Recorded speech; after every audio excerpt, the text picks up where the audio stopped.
everyone, and welcome back to the Bullish Money Media channel. I want to do another video for providing tips about effective comment curation and critiquing. And one of the things that often bothers content creators, and I'm sure that a lot of the content creators can feel me, is when we receive comments that are assuming in nature.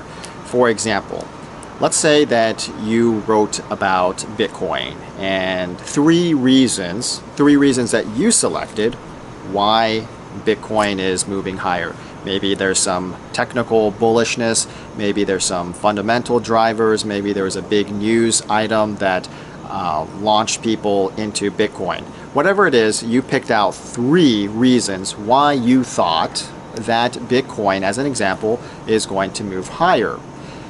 Now, usually people are very, very receptive and they're very fair when critiquing or commenting on such posts. But every now and then you get the commenter that says, "You forgot this or that." And, when I know that there, maybe the commenters that make that, sort of comments like, "You forgot this, you forgot that," maybe they mean well. But for a lot of content creators, it's very irritating to receive such comments because you're assuming that that person, that content creator, didn't know about that or forgot about that. Because you are assuming, if you make the comment that you forgot this, you don't know that person. You don't know whether they forgot it or they intentionally did not include it because they, for whatever reason, in their opinion, did not feel that that was important to include. That's their choice, that's their content.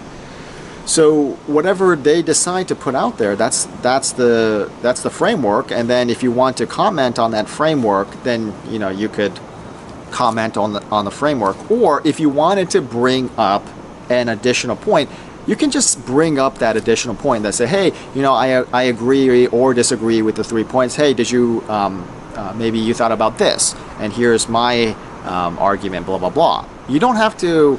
You can present your point that you want to bring across without having to attack or assume that that person forgot about it. Again, maybe he forgot about it, or he or she may forgot about it, or maybe that person just did not include it for whatever reason.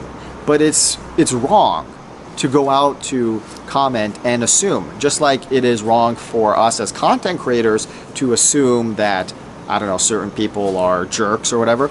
It's wrong for the content creator to assume something about their audience. It is also equally wrong for the audience to assume something about the content creator unless it is established as a fact. If it's not established as a fact, you shouldn't use your assumptions, because as soon as you deliver the sentence or the thought or the argument with that assuming language, then it immediately puts the content creator or the person that you're addressing on the defensive. And you don't want to do that. You don't want to put people on the defensive when indeed if it is your intent to talk about the issues, to debate the issues, then you don't want to bring the personal element into it. You just want to keep it strictly about the issues. And using assuming language is a surefire way to put somebody on the defensive, and then their response is not going to be, may not be conducive, or it may not be a respectful tone because you were disrespectful to the content creator by assuming something that may be true or may not be true. But you shouldn't assume it. And so that is an idea that I think we can all agree upon, whether we are content creators or curators or commenters.